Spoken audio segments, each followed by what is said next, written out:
हाय साथियों, स्वागत है आप लोगों का हमारे यूट्यूब चैनल झारखंड एकेडमी में। देखिए, क्लास 10th का जो साइंस का पहला चैप्टर है रासायनिक अभिक्रिया एवं समीकरण, उससे आज हम 40 महत्वपूर्ण एमसीक्यू लेकर के आए हैं जो एग्जाम पॉइंट ऑफ व्यू से काफ़ी महत्वपूर्ण है। ठीक है, और लगातार ऐसा प्रश्न सवालों में पूछा जाता है, तो उसी से संबंधित जो है मैं 40 प्रश्न लेकर के आए हैं केवल एक चैप्टर से, रासायनिक अभिक्रिया एवं समीकरण।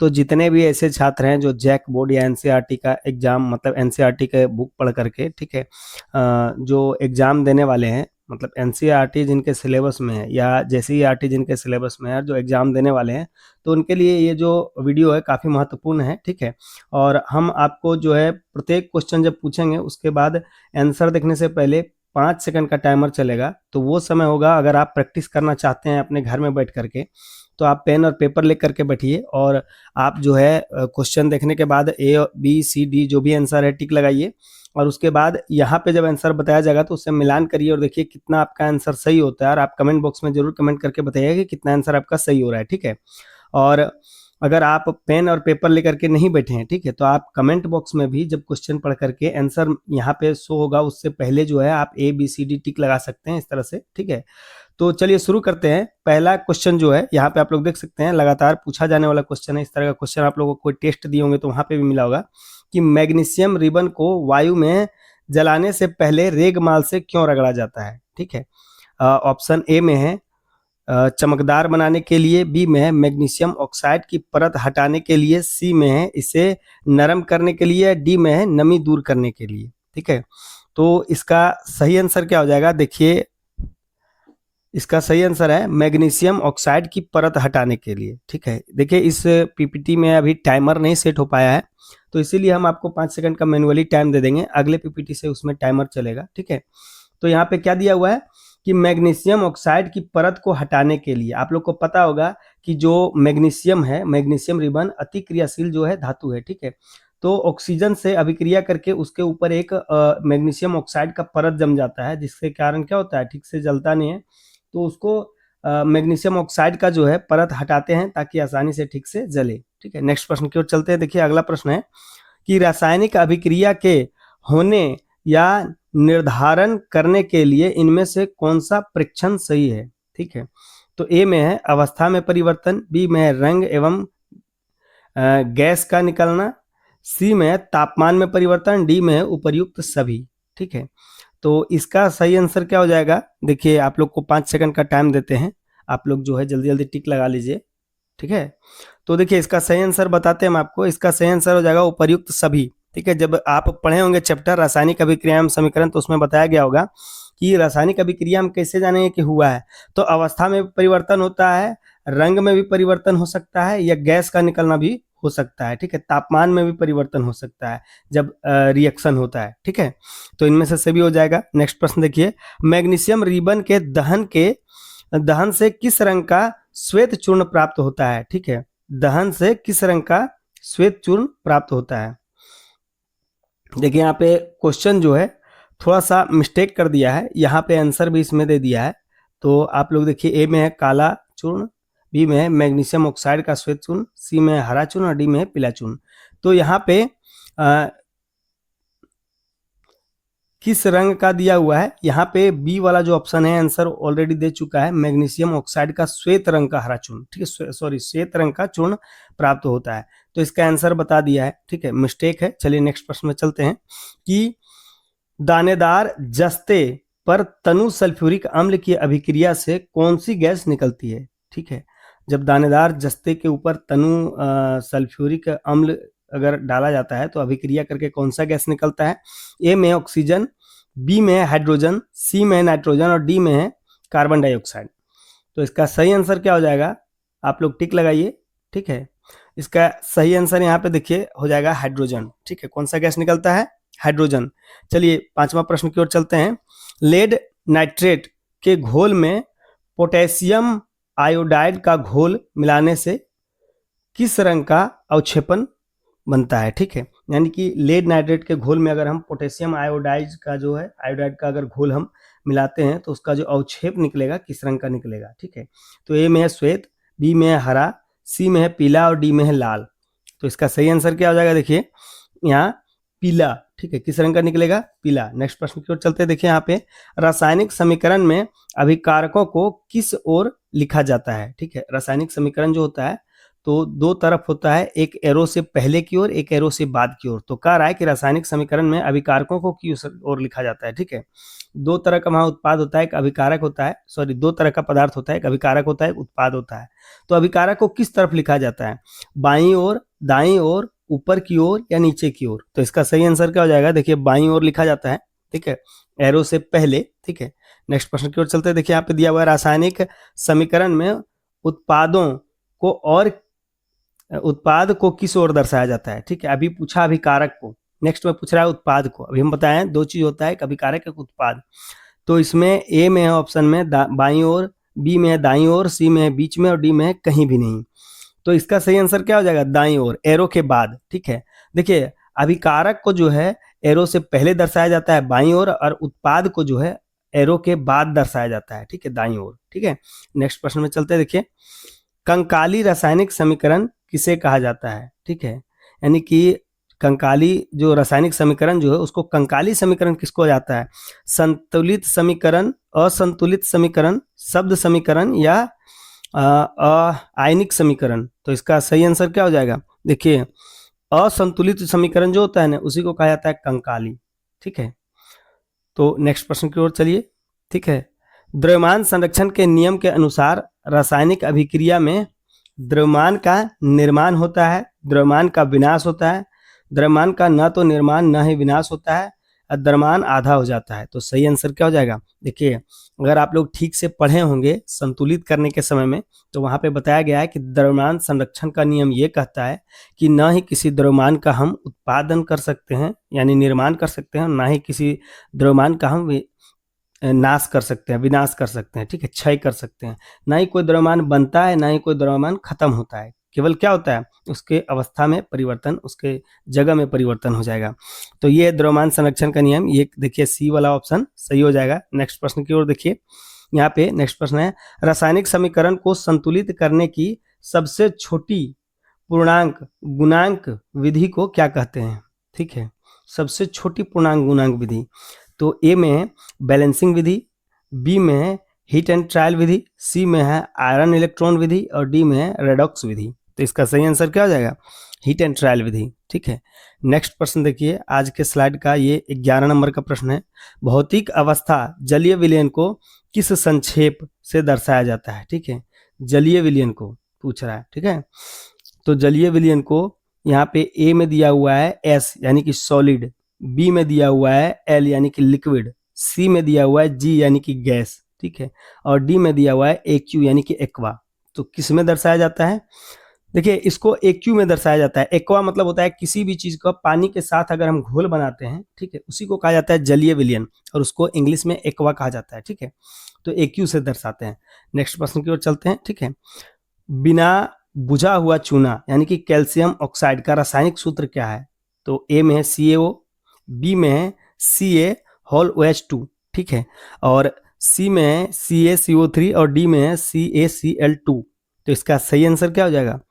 देखिए अगर आप लोग चैप्टर नहीं पढ़े हैं तो इसी चैनल पे जो है रासायनिक अभिक्रियाएं समीकरण पूरा चैप्टर डिटेल में पढ़ाया गया है। ठीक है, वन शॉर्ट वीडियो है, 40-45 मिनट का वीडियो होगा, आप लोग देख सकते हैं, अच्छे तरीके से समझाया गया है। ठीक है, और इसका सही आंसर क्या हो जाएगा? तो इसका सही आंसर हो जाएगा CaO, बिना बुझा हुआ चूना। कैल्शियम ऑक्साइड को क्या कहा जाता है? CaO। ठीक है, नेक्स्ट प्रश्न की ओर चलते हैं। देखिए बुझा हुआ चूना यानी कि कैल्शियम हाइड्रोक्साइड का रासायनिक सूत्र क्या होता है? तो ऑप्शन में है CaO, बी में है CaOH2, सी में है CaCO3 और डी में है CaOCl2। तो सही आंसर क्या हो जाएगा? CaOH2। ठीक है, बी वाला। नेक्स्ट प्रश्न देखिए, यहाँ पे दिया हुआ है दीवारों पर सफेदी के 2-3 दिन बाद चमक किस यौगिक के बनने के कारण आती है? यानी कि दीवारों पर अगर हम सफेदी का पुताई करते हैं, जो चूने का पुताई, तो उस पर जो है चमक 2-3 दिन बाद आता है शाइनिंग। तो किसके कारण? ठीक है, किस यौगिक के बनने के कारण? तो ए में है कैल्शियम ऑक्साइड, बी में है कैल्शियम हाइड्रोक्साइड, सी में है कैल्शियम कार्बोनेट और डी में है कैल्शियम सल्फेट। तो इसका सही आंसर क्या हो जाएगा? देखिए कैल्शियम कार्बोनेट के कारण। ठीक है, नेक्स्ट प्रश्न की ओर चलते हैं। देखिए नेक्स्ट प्रश्न है संगमरमर का रासायनिक सूत्र क्या होता है? ठीक है, CaO, CaOH2, CaCO3 या CaSO4 इंटू 2H2O। ठीक है, तो इसका सही आंसर क्या हो जाएगा? CaCO3। ठीक है, कैल्शियम कार्बोनेट। नेक्स्ट प्रश्न की ओर चलते हैं। देखिए कोयले का दहन किस प्रकार की अभिक्रिया का उदाहरण है?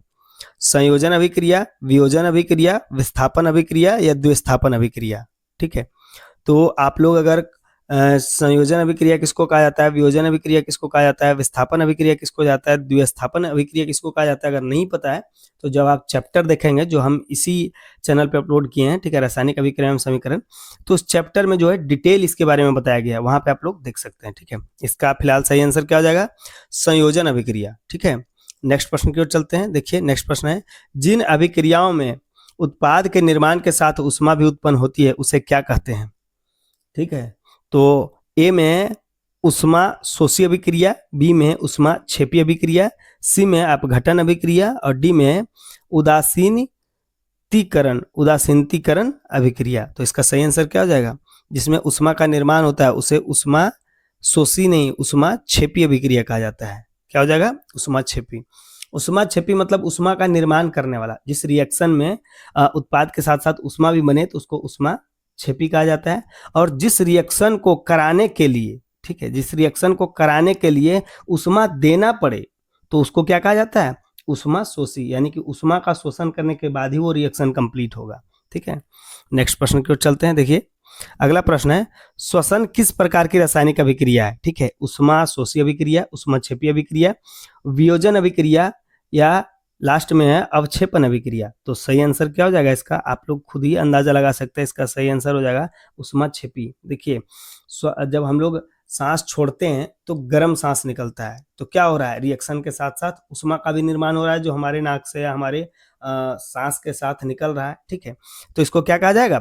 उष्मा क्षेपी अभिक्रिया। ठीक है, नेक्स्ट प्रश्न की ओर चलते हैं। देखिए नेक्स्ट प्रश्न है फेरस सल्फेट क्रिस्टल को गर्म करने पर उसे हरे रंग में क्या परिवर्तित होता है? ठीक है, यानी कि जब फेरस सल्फेट के क्रिस्टल को हम गर्म करते हैं तो उसका जो हरा रंग, ठीक है, हरा रंग में क्या परिवर्तन हो जाता है? तो नीला हो जाता है, श्वेत हो जाता है, भूरे रंग यानी कि फेरिक ऑक्साइड में बदल जाता है और डी है लाल हो जाता है।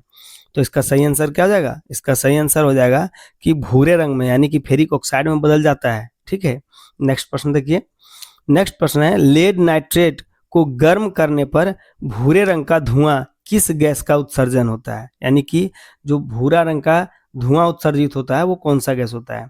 तो यहाँ पे देखिए Ca2, SO2, NO2 या O2।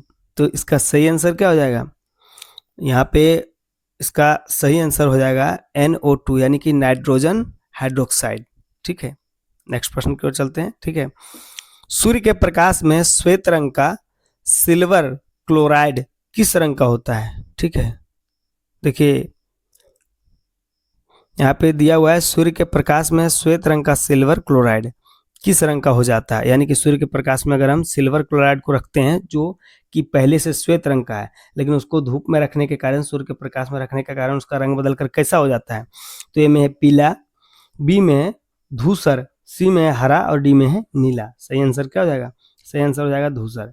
नेक्स्ट प्रश्न देखिए सिल्वर क्लोराइड का सूर्य के प्रकाश में अपघटन किस उपयोग में आता है? ठीक है, यानी कि सिल्वर क्लोराइड का जो है सूर्य के प्रकाश में अगर अपघटन हो तो किस उपयोग में वो आता है? तो श्याम श्वेत फोटोग्राफी में, ठीक है, बी में है रंगसाजी में, सी में है दवा निर्माण में और डी में है खाद्य संरक्षण में। तो इसका सही आंसर क्या हो जाएगा? श्याम श्वेत फोटोग्राफी। श्याम श्वेत फोटोग्राफी क्या है?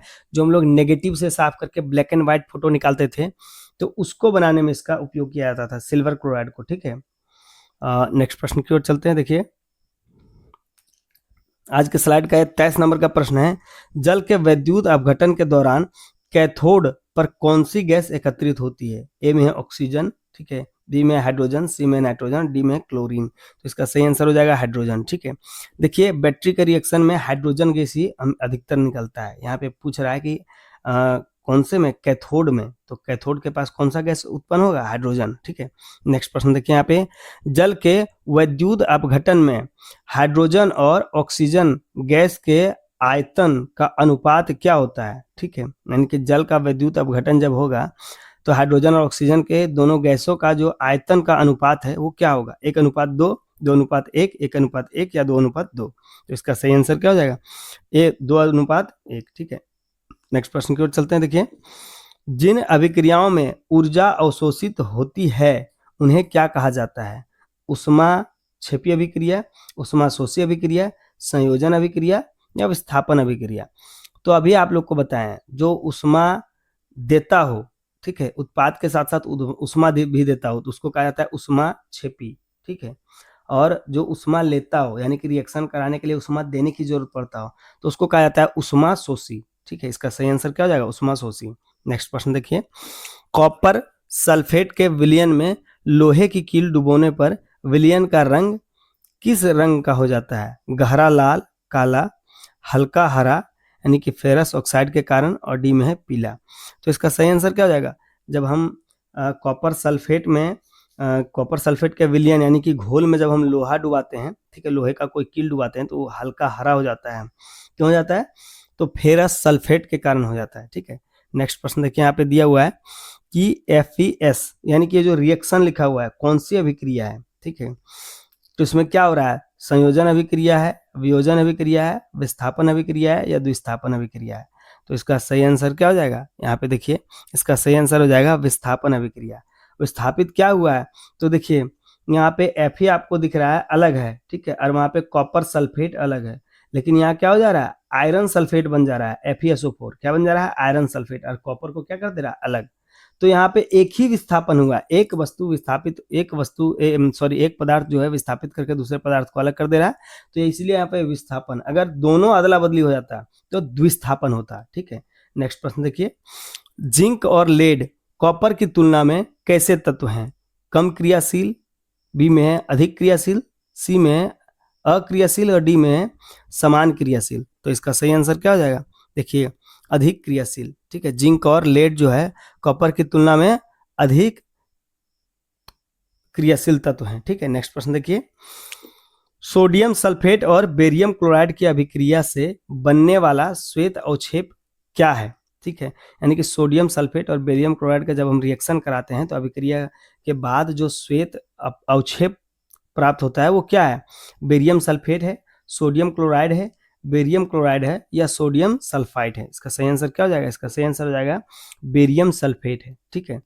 नेक्स्ट प्रश्न देखिए, और आज के स्लाइड का 30 नंबर का प्रश्न है, वे अभिक्रियाएं जिसमें अभिकारकों के बीच आयनों का आदान प्रदान होता है कहलाती है क्या, संयोजन अभिक्रिया, विस्थापन अभिक्रिया, द्विस्थापन अभिक्रिया या वियोजन अभिक्रिया। अभी आप लोग को बताएं कि जहां आयनों का आदान प्रदान हो जाए, ठीक है, एक धातु के आयन दूसरे धातु के आयन को विस्थापित कर दे और उसमें जो आयन है वो इसके पास आ जाए, तो उस तरह का क्या कहा जाता है, द्विस्थापन अभिक्रिया। ठीक है, दोनों में विस्थापन हो रहा है। नेक्स्ट प्रश्न यहाँ पे देखिए, कॉपर चूर्ण को गर्म करने पर उसकी सतह पर किस रंग की परत चढ़ जाती है। ठीक है, कॉपर सल्फेट की, कॉपर ऑक्साइड की, जो काली रंग की परत है वो कौन सा पदार्थ है, यहाँ पे पदार्थ पूछ रहा है कौन सा धातु, कॉपर सल्फेट, कॉपर ऑक्साइड, ठीक है, कॉपर कार्बोनेट या कॉपर क्लोराइड। तो इसका सही आंसर क्या हो जाएगा, यहाँ पे देखिए कॉपर ऑक्साइड। ठीक है, CuO। नेक्स्ट प्रश्न देखिए, यहाँ पे किसी पदार्थ में ऑक्सीजन की वृद्धि यानी कि एडिशन ऑफ ऑक्सीजन को क्या कहते हैं। ठीक है, यानी किसी पदार्थ में ऑक्सीजन की वृद्धि यानी एडिशन ऑफ ऑक्सीजन क्या कहलाता है, अपचयन अभिक्रिया, उपचयन अभिक्रिया, उदासीनीकरण अभिक्रिया या अवक्षेपण अभिक्रिया। तो इसका सही आंसर क्या हो जाएगा, देखिए उपचयन अभिक्रिया। ऑक्सीजन का अगर निर्माण हो, ठीक है, या हाइड्रोजन का ह्रास हो तो उसको क्या कहा जाता है, ऑक्सीजन का निर्माण और हाइड्रोजन का ह्रास हो तो इस तरह के अभिक्रिया को क्या कहा जाता है, उपचयन अभिक्रिया। ठीक है, नेक्स्ट प्रश्न देखिए, अगला प्रश्न है कि किसी अभिक्रिया में ऑक्सीजन का ह्रास क्या कहलाता है, उपचयन, अपचयन, संक्षारण या विकृत गंधिता। तो इसका सही आंसर क्या हो जाएगा, अपचयन। अभी हम क्या बोले, ऑक्सीजन जब बने तो उसको कहा जाता है उपचयन, या हाइड्रोजन का ह्रास हो तो उपचयन, ठीक है, और ऑक्सीजन का ह्रास और हाइड्रोजन बने तो इस तरह की अभिक्रिया को कहा जाता है अपचयन, जस्ट उल्टा, ठीक है। नेक्स्ट प्रश्न में देखिए, अगला प्रश्न है और आज के स्लाइड का 34 नंबर का प्रश्न है, जिस अभिक्रिया में उपचयन और अपचयन दोनों साथ में होता है उसे क्या कहते हैं? रेडॉक्स अभिक्रिया, ठीक है, उदासीनीकरण अभिक्रिया, अवक्षेपण अभिक्रिया या प्रकाश रासायनिक अभिक्रिया, ठीक है। इसका सही आंसर क्या हो जाएगा? इसका सही आंसर हो जाएगा रेडॉक्स अभिक्रिया। रेडॉक्स रिएक्शन इसी को कहा जाता है, जहाँ पे उपचयन और अपचयन दोनों तरह की चीज साथ में दिखे, ठीक है। इसको क्या कहा जाता है? रेडॉक्स रिएक्शन अभिक्रिया। नेक्स्ट प्रश्न में देखिए, अगला प्रश्न है और 35 नंबर का ये प्रश्न होने वाला है आज के स्लाइड का, ठीक है। लोहे पर लालिमा युक्त भूरे रंग की परत चढ़ने की सामान्य प्रक्रिया क्या कहलाती है? ए में है विकृत गंधिता, बी में है संक्षारण यानी कि जंग लगना, सी में है अपचयन और डी में है गैल्वेनाइजेशन। तो इसका सही आंसर क्या हो जाता है? इसका सही आंसर हो जाता है संरक्षण, ठीक है, सॉरी संक्षारण, जिसको जंग लगना कहते हैं। लोहे पर जो लालिमा युक्त यानी कि भूरे रंग का जो परत चढ़ता है तो वो क्या है? वो संक्षारण है यानी कि जंग लगना है, ठीक है। नेक्स्ट प्रश्न देखिए, चांदी के ऊपर किस रंग की परत चढ़ाना संक्षारण का उदाहरण है? ए में हरी परत, बी में काली परत, सी में लाल परत और डी में पीली परत। यानी कि किस रंग का परत जो चढ़ेगा तो हम जानेंगे कि चांदी के ऊपर क्या हुआ है? संक्षारण हुआ है। तो इसका सही आंसर क्या हो जाएगा? इसका सही आंसर हो जाएगा काली परत, ठीक है। देखिएगा कभी कभी तांबा काले रंग का हो जाएगा, ठीक है, तो ये वही हो रहा है संक्षारण, जैसे लोहा में जंग लगता है वैसे तांबा में ये हो रहा है, ठीक है। वसा युक्त अथवा तैलीय खाद्य सामग्री जब लंबे समय तक रखी जाती है तो उसका स्वाद और गंध बदलने लगता है, क्यों? संक्षारण के कारण, विकृत गंधिता के कारण, किण्वन के कारण या अपचयन के कारण? तो इसका सही आंसर क्या हो जाएगा? इसका सही आंसर हो जाएगा विकृत गंधिता के कारण। नेक्स्ट प्रश्न देखिए यहाँ पे, चिप्स, ठीक है, बनाने वाले चिप्स की थैली में ऑक्सीजन हटाकर कौन सी कम सक्रिय गैस भरते हैं? यानी सीधा सीधा समझिए, कुरकुरे और चिप्स में जो आप लोग कहते हैं 5 रुपए का गैस और बाकी फ्री में थोड़ा सा चिप्स, ठीक है, तो वो जो गैस डाला हुआ है उसके अंदर कौन सा गैस है? जो चिप्स के पैकेट में गैस है, कुरकुरे के पैकेट में गैस है, तो कौन सा गैस है? ऑक्सीजन गैस है, हाइड्रोजन गैस है, नाइट्रोजन गैस है या हीलियम गैस है? तो इसका सही आंसर क्या हो जाएगा? देखिए इसका सही आंसर हो जाएगा नाइट्रोजन गैस, ठीक है। नाइट्रोजन गैस क्या करता है? नमी को दूर करता है, थोड़ा सा कुरकुरापन बनाए रखता है, इसीलिए इसको डाला जाता है। नेक्स्ट प्रश्न देखिए, नेक्स्ट प्रश्न है और आज के स्लाइड का अंतिम प्रश्न है, चिप्स की थैलियों में नाइट्रोजन गैस भरने का मुख्य उद्देश्य क्या होता है? तो चिप्स का उपचयन यानी कि ऑक्सीकरण रोकने के लिए, बी में चिप्स को कड़ा रखने के लिए, सी में चिप्स का वजन बढ़ाने के लिए और डी में चिप्स को मीठा करने के लिए। तो इसका सही आंसर क्या हो जाएगा? चिप्स का उपचयन यानी कि ऑक्सीकरण को रोकने के लिए, ठीक है। और आज ये जो है रासायनिक अभिक्रिया एवं समीकरण जो क्लास 10th के जेसीईआरटी और एनसीईआरटी दोनों से कंटेंट लिया गया है, खास करके जेसीईआरटी और दोनों से ये, ठीक है। तो ये जो है 40 प्रश्न हम इसका एमसीक्यू का कंप्लीट करा दिए हैं, एग्जाम पॉइंट ऑफ व्यू से काफ़ी इंपॉर्टेंट है, ठीक है। तो इसी तरह का क्वेश्चन अगर आप लगातार प्रैक्टिस सेट का प्रैक्टिस करना चाहते हैं, ठीक है, या तो झारखंड से संबंधित या फिर अगर आप प्रैक्टिस करना चाहते हैं यही क्लास 8, 9, 10th, ठीक है, सभी सब्जेक्ट का जहाँ पे एमसीक्यू करना हो, ठीक है, तो आप कमेंट बॉक्स में कमेंट कर सकते हैं कि कौन सा सब्जेक्ट का आपको एमसीक्यू चाहिए और कौन से क्लास का चाहिए, तो वो भी हम आपको दिखा देंगे, बता देंगे, ठीक है। तब तक के लिए बहुत बहुत धन्यवाद। जय हिंद।